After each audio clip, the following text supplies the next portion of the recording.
In a divided America, a new trend is emerging among those on the political left. After seeing J6, I started getting interested in getting some firearms training. On The Sunday Story, meet the liberals, the people of color, and LGBTQ folks who are arming themselves because they fear more civil unrest. Listen now to The Sunday Story on the Up First podcast from NPR.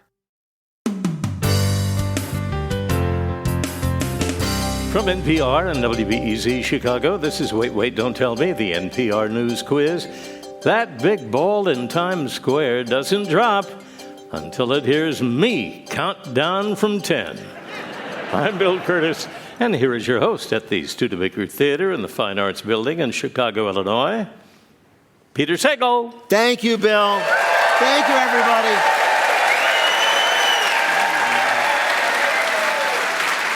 Thank you, everybody. The new year has begun, but since we're so nervous about what's going to happen, we've decided to just pretend that it hasn't.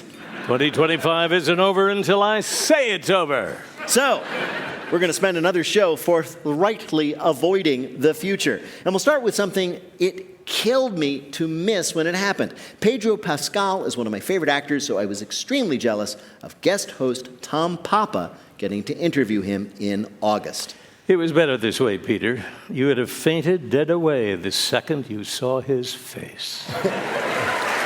Thank you. Thank you for having me. It's so great to see you. It's really nice to meet you. I feel like we all feel like we know you because you're literally in every movie.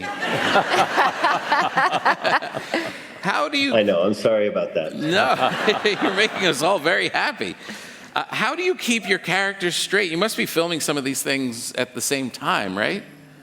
There were intersections. And, you know, I'm in about 10 minutes of Eddington, and Eddington is 2 hours and 20 minutes. So there was time. Right.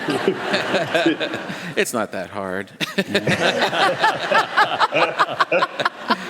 But I mean, what a run. Yeah. I mean, Narcos and Game of Thrones, Marvel, DC, Star Wars. Are you going to leave anything for any other actor, or?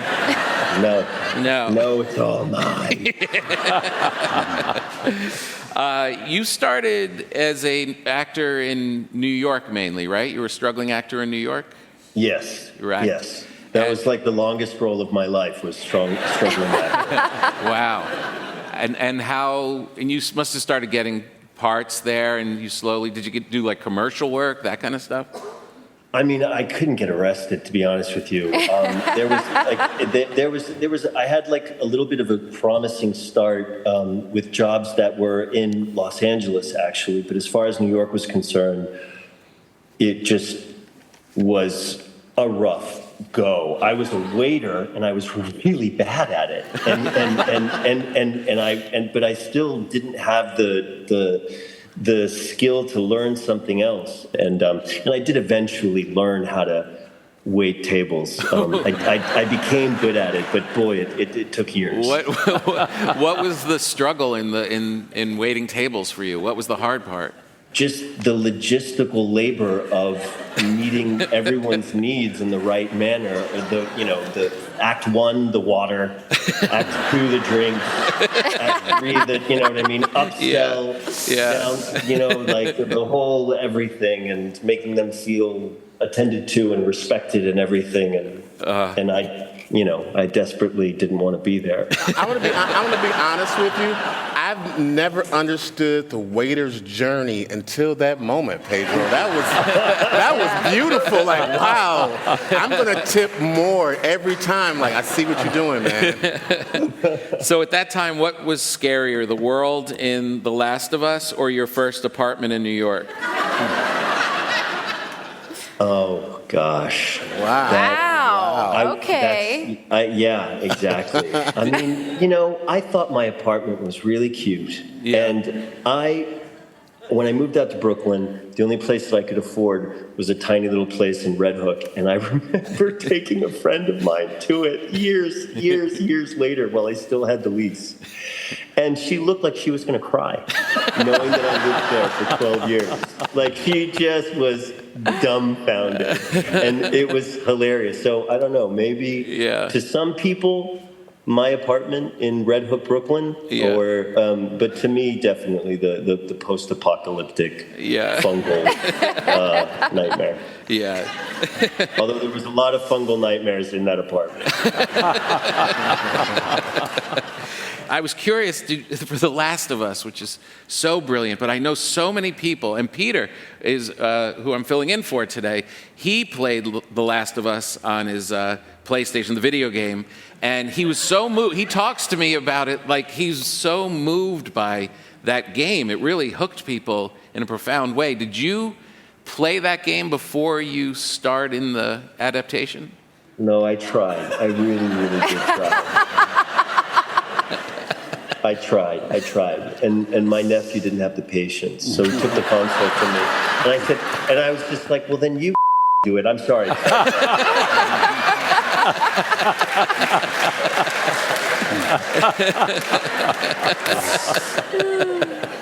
And so I just watched him play. It's a skill. It's such a thumb skill. I was like, it is. I was just like running in a corner, and I couldn't get out of a corner. And you gotta like pick up the ladder, and you gotta, all these things. I couldn't figure it out. It's funny to think of you going through the script when you get the role and looking like, where's the corner scene?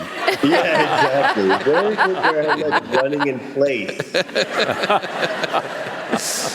And you've been recognized by so many award committees. How did it feel to be named Grindr's 2024 Hottest Man of the Year? You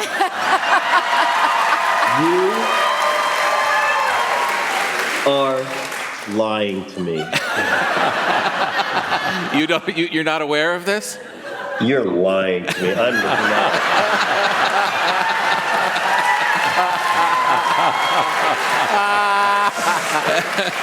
If that is the truth, then I need to go.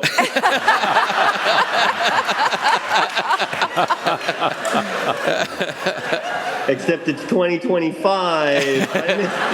You're probably, the buzz is worn off. Oh, man. All right. That was my year, and I didn't even know it. All right, Pedro Pascal, we've asked you here to play a game we're calling The Last of Us Weekly. You star in HBO's The Last of Us, but what do you know about Us Weekly? The celebrity gossip magazine for folks who think People magazine is too literary.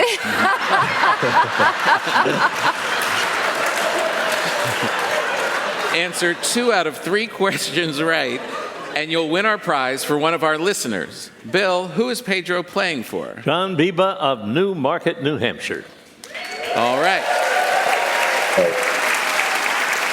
All right, you ready to play? I'm ready to play. Okay, here's your first question. Us Weekly is one of the best-selling magazines in the world, but some issues sell better than others.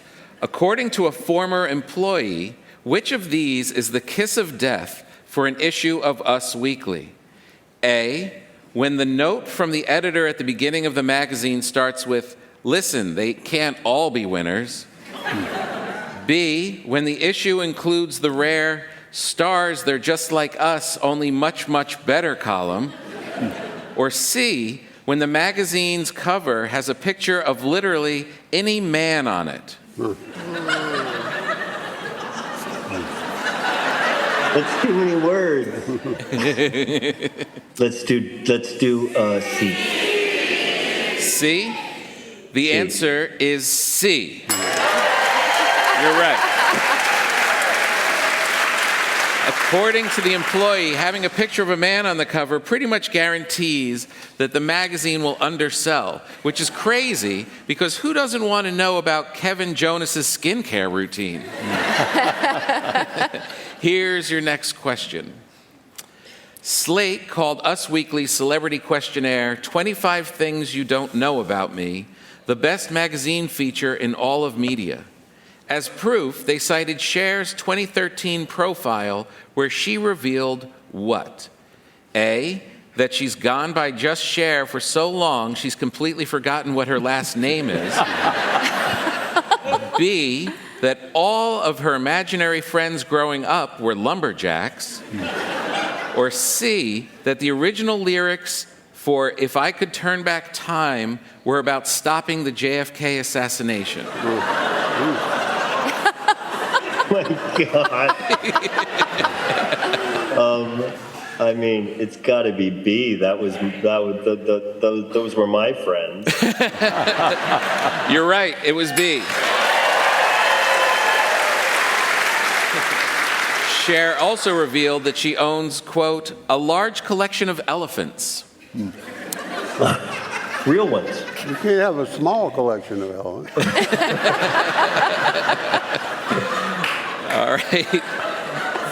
All right, here's your last question. Without a doubt, the most popular section in Us Weekly is Stars, They're Just Like Us, where the magazine posts pictures of celebrities doing everyday things with captions including which of these? A, they tie their own shoes. B, they eat Mexican food. Or C, they squint in the sun.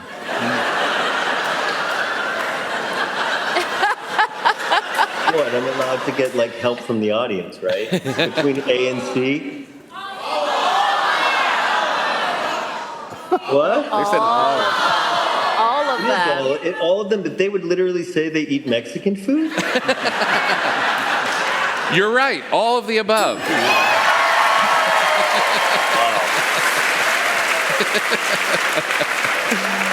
But thankfully, they don't do all those things at the same time.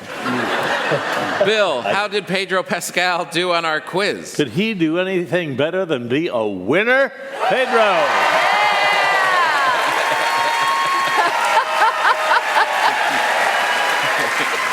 Pedro Pascal is starring in The Fantastic Four, and he's up for an Emmy for HBO's The Last of Us.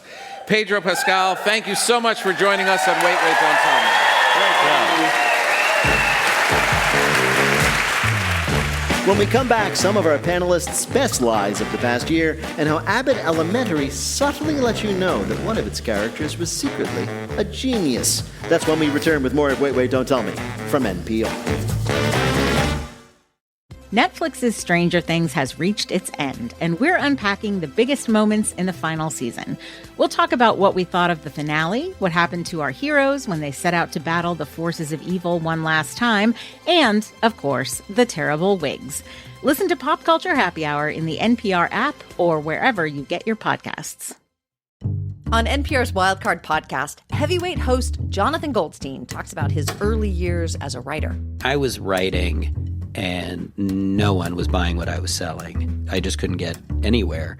And I just kept doing it because I felt compelled to do it, like a spider spinning a web. Listen to that Wildcard conversation on the NPR app or wherever you get your podcasts.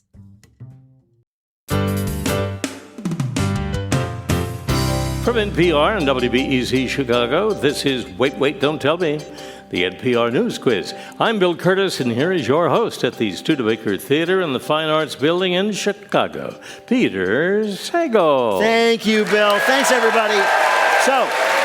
Thank you. So we know the calendar says it is now 2026, but we are refusing to look at it. Imagine saying, la, la, la, we can't hear you, but with your eyes. Okay? In our world, it's still 2025, and it is so great here. For example, here are our panelists lovingly lying to you in a show we did in March. Hi, Peter. This is Kim, and I'm calling from Cumberland, Maine. But I was born and raised in Saskatchewan. Right. So you moved from Saskatchewan, Canada, to Maine, to the United States. Yes. Do you regret that now? Sometimes, yeah. Well, what do you do there in Cumberland, Maine? So I'm a primary care doctor. Oh, you are? Yeah. That's the best kind of doctor, as far as I'm concerned. Yeah, all about the preventative care. Yeah, exactly. Well, welcome to our show, Kim. You're going to play the game in which you have to tell truth from fiction. Bill, what is Kim's topic? Honey, you're on TV. It's always fun to be on TV, whether it's being interviewed in the local news or maybe seen in the crowd at a football game or French kissing your brother on the White Lotus. This week we heard about somebody getting on screen for a somewhat surprising reason. Our panel is each going to tell you about it. Pick the real story. You will win our prize, the Wait Waiter of your choice on your voicemail. Are you ready to play? Yes. All right, let's hear first from Paula Poundstone.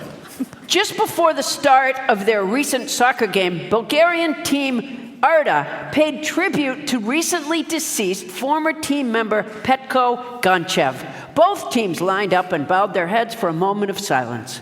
Meanwhile, the 78-year-old Gonchev was running late to get home to watch the game on TV. As was his practice, he wasn't dead. When he pulled up at his house, his wife came out crying and shouting, "Petko, Petko, they announced on TV that you were dead."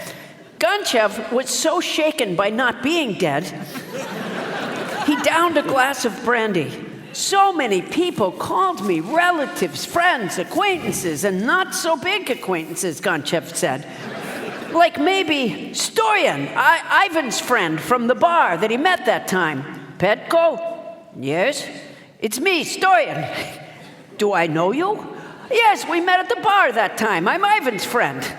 "Were you wearing a striped shirt?" "No, I had a blue shirt."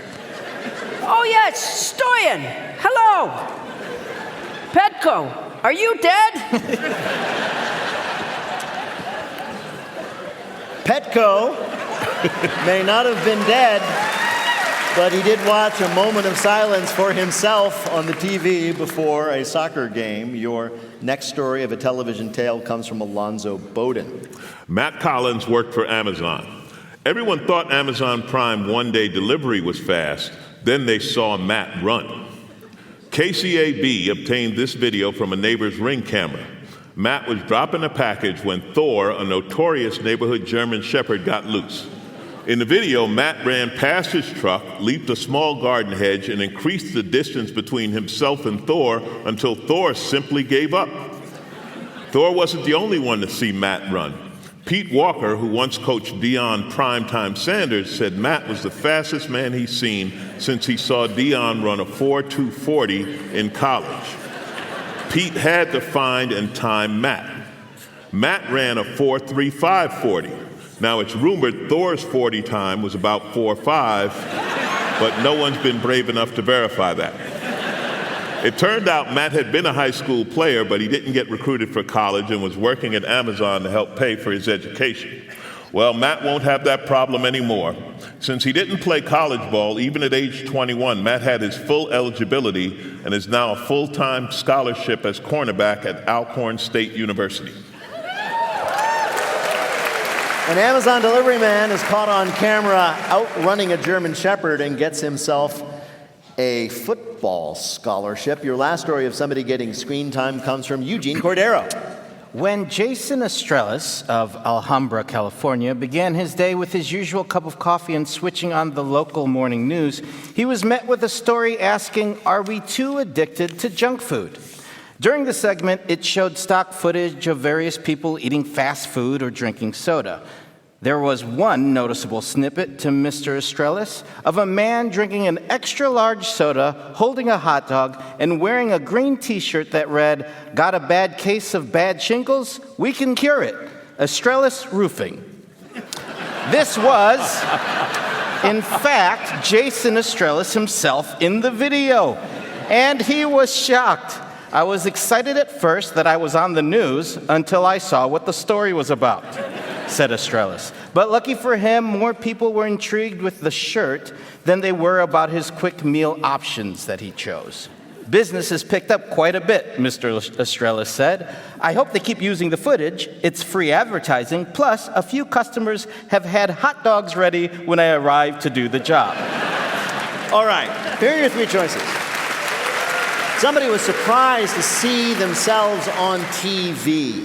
Was it from Paula Poundstone, an elderly former soccer player who watched his own memorial service with a moment of silence, even though he was still alive to watch it? From Alonzo Bowden, an Amazon delivery guy who was caught on camera and then on the news sprinting so fast he got himself a gig on a football team? Or from Eugene Cordero, a man who saw himself used as an example of an unhealthy lifestyle, but it ended up bringing him some business. Which of these is the real story of a surprise TV appearance? Whoa, hey. I think I'm going to go with Paula's story. You're going to go with Paula's story. Well, to find out the correct answer, we spoke to a reporter covering the real story. At a football match in Bulgaria, there was a minute's silence for a former player of PFC Arda who wasn't actually dead. That was Guardian reporter Paul McInnes talking about the moment of silence at the soccer game. Congratulations, Kim. Paula was telling the truth. I took a moment to glare at the people who objected. Paula was telling the truth. You earned a point for her for doing so, but you yourself have won our prize, the voice of your choice, on your voicemail. Awesome. Congratulations. Thank you so much. Well done. Thanks for calling and playing. Thank you.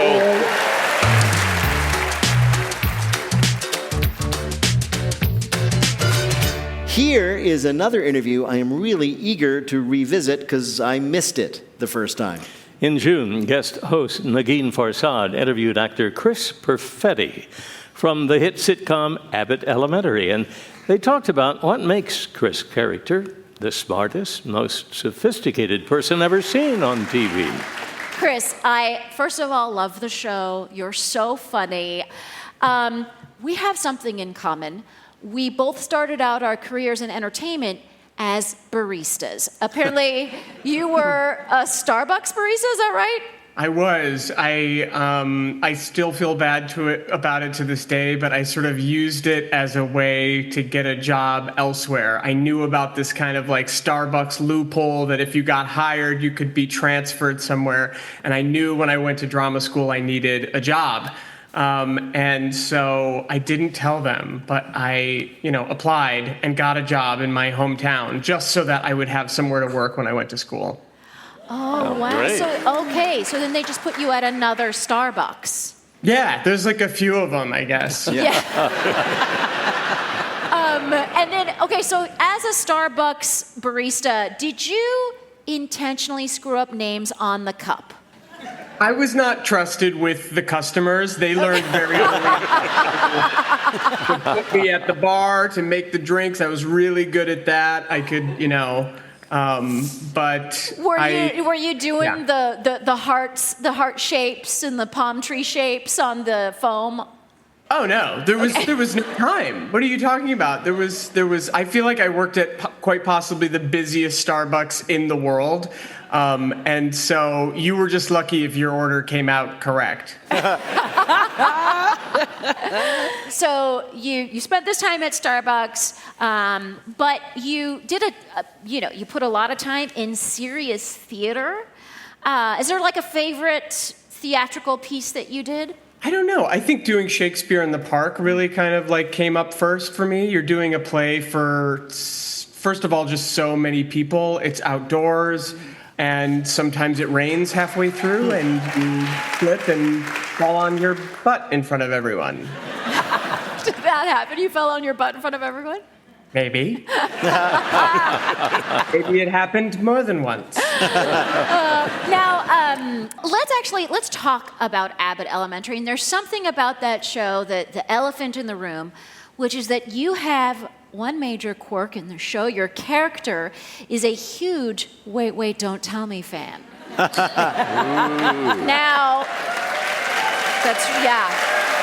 huge fan of the show. Now, I want you to be honest. Did you know about Wait before you were that character? Are you kidding, Negin? Oh, thank God.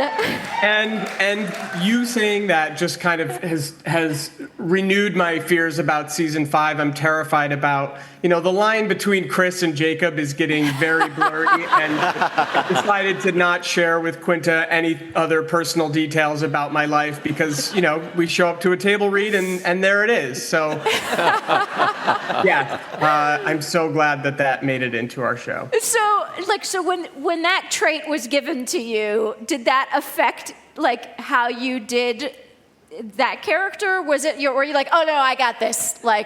What did you change about the character, knowing that you could go full wait dork? Really not much. I mean, I feel like Quinta has given us such permission to, be sort of the authority on these characters. And I think it made perfect sense, and once again, I'm just like I'm terrified about what's going to show up next season. Now, actually, so I heard this rumor, and I wonder if it's true. I heard a rumor that your mom pitches ideas for Abbott Elementary. Yeah, she totally does. God bless her. She reminds me that the show is on, and she likes to, kind of like go through the plot of that week with me when I call on Sundays. And she gives notes. That's always a joy. Yeah. She thinks. Yeah. I'm sure. Did she also do that with Shakespeare in the Park? My mother has given notes on everything I have done since the yeah. So you play this iconic teacher on TV. Have your own teachers from the past approach you with tips or feedback? Oh no, I think if they ever saw me in person again, they would probably physically harm me. I've made very clear of them, and probably they of me. I made their lives a living hell. Wait, so were you not a good student? Were you like a troublemaker? Not at all. No, I really enjoyed school, but school did not enjoy me. All right, Chris. Well, we've asked you here to play a game we're calling Abbott Elementary, Meet the Elementary Abbotts. So you star in Abbott Elementary. Don't be scared. It's going to be okay. I wasn't good at school, Nagin.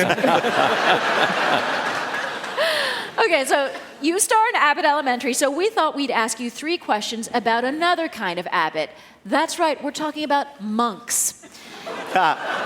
Answer 2 out of 3 questions correctly, and you'll win a prize for one lucky listener, the voice of anyone they choose for their voicemail. Bill, who is Chris Perfetti playing for? Jake Evans of Los Angeles, California. Jacob, let's go! Let's go, Jake. Okay, here's your first question. A group of monks in the French Alps have taken a vow of silence, but they are allowed to speak in certain conditions, including which of these?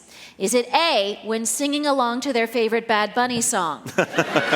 Is it B, when they really need to talk about a cool leaf they saw? Or is it C, when calling the monastery cats to dinner by making kitty calling noises?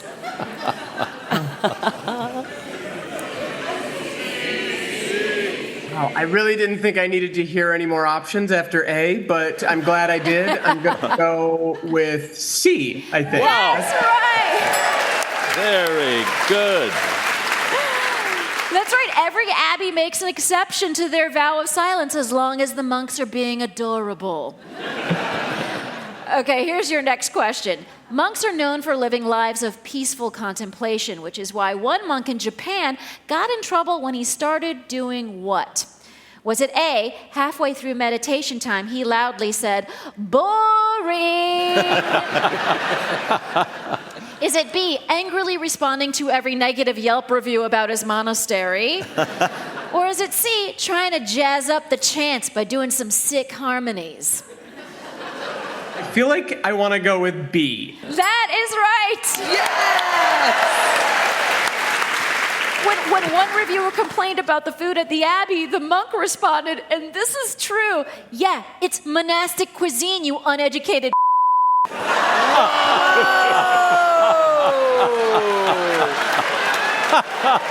2025 will do that to a monk. Oh, yeah. All right, here is your last question. Though it surprises a lot of people, monks have unknowingly made a huge impact on pop culture, as proven by which of these? Is it A, Law & Order's dun-dun sound is partly a recording of 500 monks stomping on a wood floor? Is it B, the members of the band One Direction first met during a school trip to a monastery? Or C, the reason Vin Diesel shaves his head is because a monk came to him in a dream and told him he'd look cool bald. God bless you. Wait, don't tell me. I'm going to go with, those are so funny. I'm going to go with A. Hey. That's right.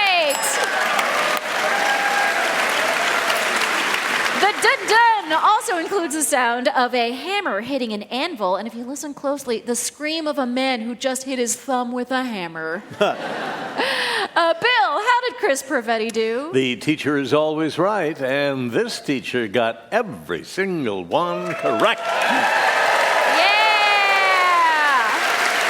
Mama's gonna be proud. Congratulations, Chris, you're a big winner. And Chris Perfetti is one of the stars of Abbott Elementary. All 4 seasons are streaming now. Chris Perfetti, thank you so much for joining us on Wait, Don't Tell Me. Thank you, Chris. Love you. Yes, thank you so much, Chris.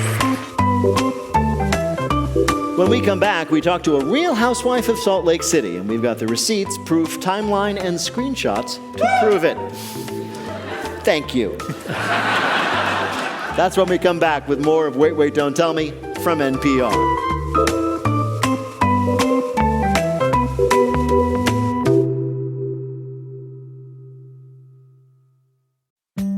Have you ever thought about leaving the U.S., starting over somewhere new? Well, I have. And according to one poll, 40% of young women said they'd move to another country permanently if they had the chance. But why? Where to start? Listen to the It's Been a Minute podcast on the NPR app or wherever you get your podcasts. This message comes from Instacart, here for whatever your new routine looks like to start the new year. Maybe it's an after-work workout, or trying plant-based recipes, or just having fresh ingredients in the fridge. Because with Instacart, you get time back, can filter shopping by dietary preferences, and never run out of what you need. So whatever your new plan is, Instacart is here to make it just a little more possible. Download the Instacart app today. Actual dietary information may vary. Always check product packaging. The Catholic Church, in terms of storytelling aesthetics, they got everyone beat. I'm Jesse Thorne. On Bullseye, Ryan Johnson, director of the Knives Out films, talks about why the latest one is set in a Catholic cathedral, not a SoCal megachurch. The churches I grew up in, most of them look like pottery barns. That's Bullseye. Find us in the NPR app, MaximumFun.org, or wherever you get your podcasts. From NPR and WBEZ Chicago, this is Wait, Don't Tell Me, the NPR News Quiz. I'm Bill Curtis, and here is your host at the Studebaker Theater in the Fine Arts Building in Chicago, Peter Sagal. Thank you, Bill. Thank you, everybody. Thank you, everybody. We have decided to spend the start of the new year desperately clinging to the old one. Come back, 2025. Come back. We knew all year that no matter how stressful the week was, at least at the end, we got to hang out with our panelists. So it always made things seem, if not better, at least sillier. Here are some examples of what I mean. Luke, an expert on automated customer service lines, has offered some tips on how to get through it to a real person. For example, he suggests you should say one word over and over. What is that word? I don't think I can say it on public radio. That's right. We've all tried that word, but this is something you can say, perhaps, if your children are listening. Oh, okay. I usually start out yelling human. Yep. And then when that doesn't work, then I break out the F word. Right. Because this is an alternative to both of those. Okay. He says it'll work. Okay. Can I I'll get give a hint? you a hint? Yeah. It might get confusing if you're calling, say, customer service for the Chiquita Corporation. Banana. Banana. Banana. You can now stop being the worst version of yourself every time you call customer service and end up screaming, speak to human. Representative. Representative. Now you can just say banana, banana, banana. Say it over and over again. The automated system is looking for certain words, so repeating a nonsense word or a word it's not programmed for over and over will get you transferred to a real person quickly. Whoa. So you have to be a minion? Yeah, pretty much. Exactly. Yeah. You just have to be a minion. Banana, banana. Wow. Of course, even if this works, it's hard to feel like you're winning when you're the one going banana, banana, banana. Paula, according to the Wall Street Journal, the cosmetics industry is finally moving away from floral and natural scents. The latest trend in perfumes and shampoos, stuff like that, is being scented like what? Fish. Ooh. No, I don't think so. I'm assuming it's popular. Industrial waste? No. I'll give you a hint. Insiders say that you should only wear, you have to be careful, you should only wear, for example, Krispy Kreme when the Fresh Hot sign is lit. Do you smell like donuts? Yes, Smell donuts. Like donuts. Donuts are the new scents. According to the Wall Street Journal, dessert-based fragrances now dominate the market. These are all true. There's Native's Boston Cream shampoo, Dove's Confetti Cake body scrub, Homeworks Apple Cider Donut fragrance. They say if you put these on, they give you this aura that says, tonight I am hitting the club and I am going to attract bees. Never dated so many cops in my life. I don't know what the hell's going on. But really, it's the reaction, I think. So strange. My understanding is this. This makes sense because, as far as I know, it's the reaction every woman wants to inspire. Excuse me, miss, but I have to ask her, you wearing Duncan number 5? I mean, do they make a toilet water with donut smell? Because isn't that what they call one of the products? Yeah, toilet water. It's called toilet. Boy, that seems a turnoff. Toilet water. I think it doesn't mean toilet in the sense that you're thinking. Yes, but it's the same word, Peter, and it's pronounced much the same. Peter, in the latest nostalgia craze, more and more 20 and 30-somethings are getting injured doing what?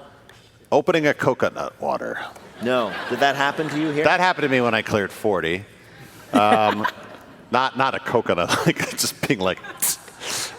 they're getting nostalgic, jamming themselves into telephone booths. No. Is it something nostalgic like that young people used to do a long time ago? Well, it's nostalgic from their youth, not from, say, years ago. Well, as a member of that generation, let me just harken back. No, I'll take a hint. It's like duck, duck, ow, my ACL. Oh, duck, duck, goose. Yes. That's a great hint. And other sort of summer playground, camp. Other playground games. Yes, what you said. Exactly. Ding! You're so smart. Boy, I did that all by myself. Adult field days are all the rage right now. Grown-ups are competing in childhood games, sack races, dodgeball, tug of war. They're doing these things with the energy of youth and the knees of age. They've even invented new games. The most popular one is called Limping Back to the Car. But it's people in their 20s and 30s? Yeah. They shouldn't be getting injured doing that. They should be still doing it well. You think. One social club in Utah drew over 300 people to their field day event, and the only complaint was people who thought the capture the flag game involved, and this is a real quote, too much running. Yeah, that is a little weird that in their 20s and 30s they'd be injured from these things. They should not be getting injured. That's like people in the Olympics are that old, right? Yeah. Yeah, I'm sure they are. Yeah, exactly. I think I would do it if I could play children, because I think I could beat them. I think I could beat children, says Peter Sagal of NPR's Wait, Don't Tell Me. Wow. Yeah. You know what? The federal government just pulled their funding again. Yeah, I know. Joyelle, a recent survey of kids in the U.S. shows 40% of children think bacon is what? Delicious? Perhaps I shall give you a hint, Joyelle. For sure, I would appreciate that. I think we all would. Thank you so much. You can say to the kid, eat all you want. It grows on trees. Oh, gosh. A plant? Yes, they think bacon is a plant. A survey in the Journal of Environmental Psychology showed 40% of kids surveyed think bacon is a plant. The same amount of adults think it's a donut topping, which is even weirder. Okay. I did used to work at a diner that had vegetarian options, and I did once serve what was supposed to be a tempeh BLT, an actual BLT, to a vegetarian. Ooh.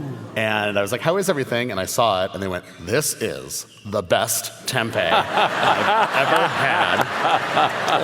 And I just looked at them and went, it's really good.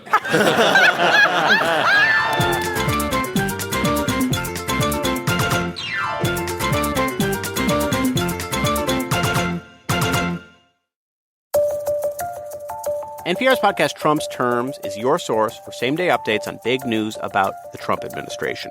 Short, focused episodes, one topic at a time, about 5 minutes or so. We curate reporting from across all of NPR's coverage so you are always getting the biggest, most urgent stories. Listen to Trump's Terms on the NPR app or wherever you get your podcasts. Finally, one of the surprise TV hits of the year was Real Housewives of Salt Lake City. John Oliver, for example, said that no matter what your favorite show was, Real Housewives of SLC was better. So, of course, when we visited Salt Lake in August, we welcomed that show's breakout star, Heather Gay. Peter asked the obvious question to a real housewife. Is she real? We are all pretty real, and I think Salt Lake City keeps us real. We're all each other has in this community, and we have grown up here, we have lived here, we have roots here, and we are just messed up enough to keep it interesting. Right. Do you think you are representative of the Housewives of Salt Lake City? Like a random sample could have ended up with the same cast. Yes, I feel like we are representative of the Housewives of Salt Lake City. There's a little something for everybody. There you go. Now, I just want to make everybody clear, to people who aren't familiar, this is not Secret Lives of Mormon Wives. Okay? Different show.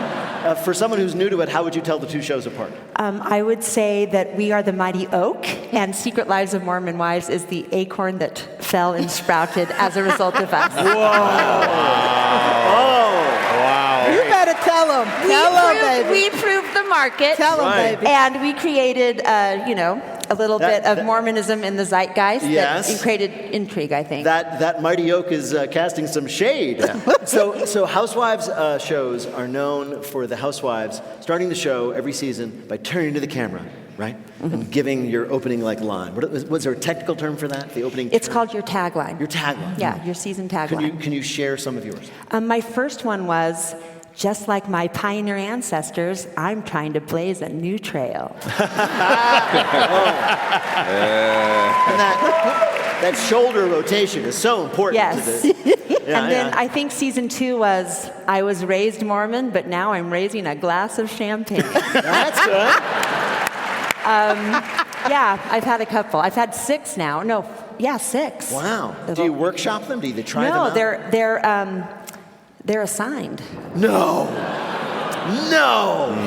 You're allowed to contribute ideas, but they shut those down immediately. And wait a minute, my world has been rocked.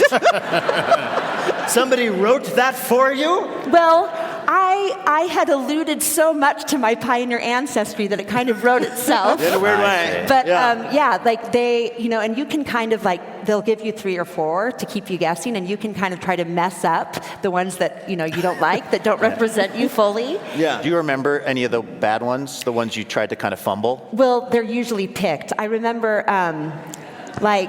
I may be a bad Mormon, but I'm always a good time.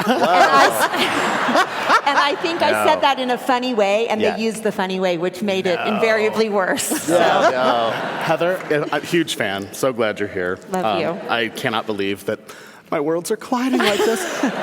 Would you indulge me? Could I workshop a tagline? Anything, please. I don't wait, but I always tell. There you go. I love it. And then I turn.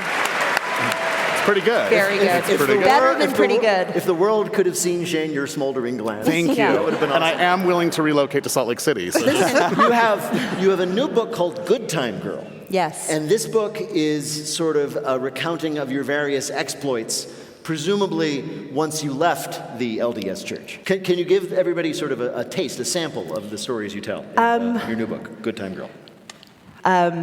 My senior trip to Tijuana, where I discovered that I might be more of a good time girl than I anticipated. Sure. As one does in Tijuana. Yes. Mm-hmm. It's right there in the name. Yeah, and I thought I was having the most worldly foreign experience of my life. In Tijuana. Right. But then I later went on a mission for my church in the south of France, which ended up being even more of an adventure. It's amazing. I didn't realize that you had gone on an LDS mission to the south of France. If only the church had not sent you to a place with wine. Yes. The land of love, and I was preaching celibacy and how'd that sober go? living.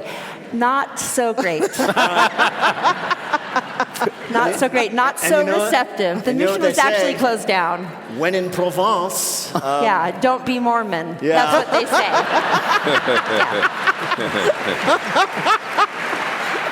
Well, Heather Gay, we could talk to you all day, I think. But we have asked you to play a game we're calling Good Time Girl, meet Good Crime Girl. As you know, some women aren't as virtuous as you, and they cross the bright red line of the law. So we're going to ask you 3 questions about female criminals. Answer 2 correctly, you'll win our prize for one of our listeners. Also, who is Heather Gay playing for? Melissa Snyder of Mill Creek, Utah. Ooh, I love Mill Creek! There you go, everybody does here. So here's your first question. A woman in Florida took a lift to a gas station, robbed it, and then when tried to get back in the lift, the driver refused. So, what did the woman then do? A, gave the driver 1 star and sent a detailed complaint to Lyft. B, returned all the stolen goods, gave up on the robbery and got back in the car. Or C, just called an Uber instead because they'll do anything. Well, I'm wondering if the Lyft had a pink mustache attached to the fender or not. Oh, yeah. Because that could be a factor. As an Uber fan, I'm going to go with C. You're going to go with Uber. Yes, that's what she did. Woo! I'm applauding for myself. We have to do that on Housewives because no one else will. The Lyft driver called the police, and the police found her waiting for the Uber she had ordered. All right, very good. Here's your next question. A Massachusetts woman convicted of making and possessing cocaine, meth, LSD, and other drugs in 2016 got sent to prison, but also, of course, lost her job. What was her job? A, she was the president of DARE, the police program to encourage kids not to use drugs. B, the scientist in charge of drug testing for police across the state of Massachusetts. Or C, Harvard law professor. I'm just going to zero in on the making of and assume that there is some scientific background for the chemical creation of such a litany of drugs, which I'm completely unfamiliar Absolutely. with.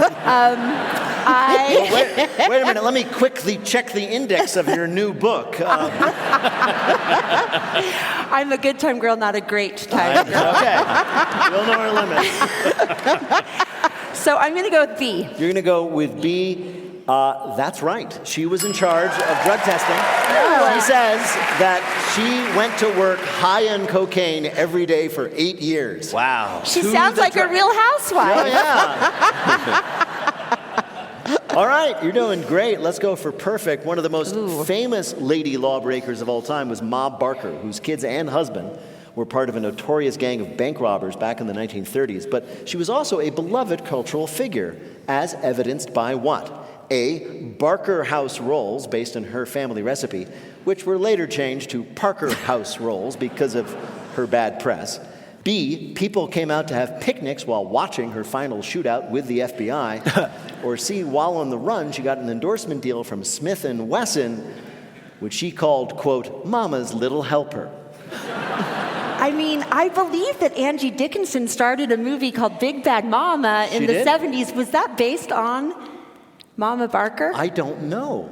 Well, I only could watch it when my parents weren't home on HBO and in segments.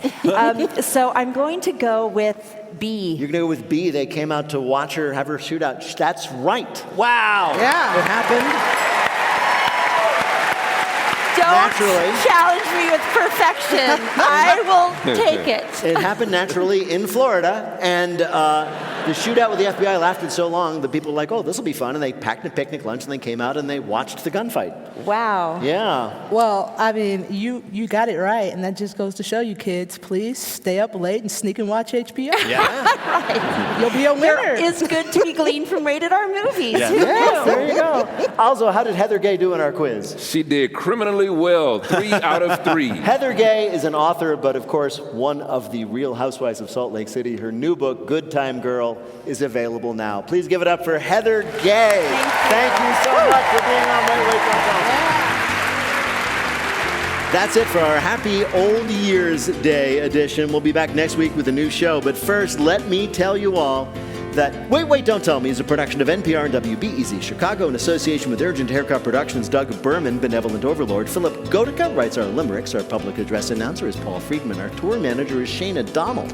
BJ Liederman composed our theme. Our program is produced by Jennifer Mills, Miles Dornbos, and Lillian King. Special thanks to Monica Hickey. Peter Gwynn is our real house husband. Our visuals host is Emma Choi. Technical direction is from Lorna White. Our CFO is Colin Miller. Our production manager is Robert Newhouse. Our senior producer, that's Ian Chillog. And the executive producer of Wait, Don't Tell Me is Michael Danforth. Thanks to everybody you heard on our show this week. That would be all our panelists, our guests, our guest hosts, Tom Papa and Nagin Farsad, of course, Bill Curtis. And thanks to all of you for listening. I am Peter Sagal. Will grudgingly admit it's a new year when we see you next week.